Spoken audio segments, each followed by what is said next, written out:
Ano nga ba ang rason kung bakit pumanaw na ang sikat na aktres na eto?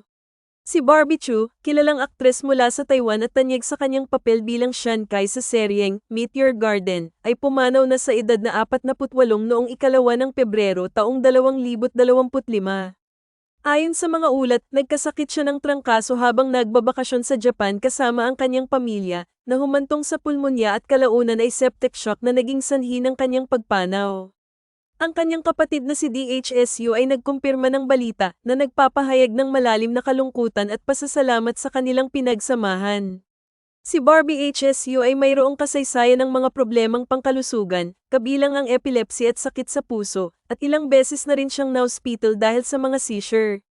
Ang kanyang biglaang pagpanaw ay nagdulot ng pagtaas ng kamalayan tungkol sa mga komplikasyon ng trangkaso, na nagresulta sa pagdami ng mga nagpabakuna laban dito sa Taiwan at iba pang bahagi ng Asya.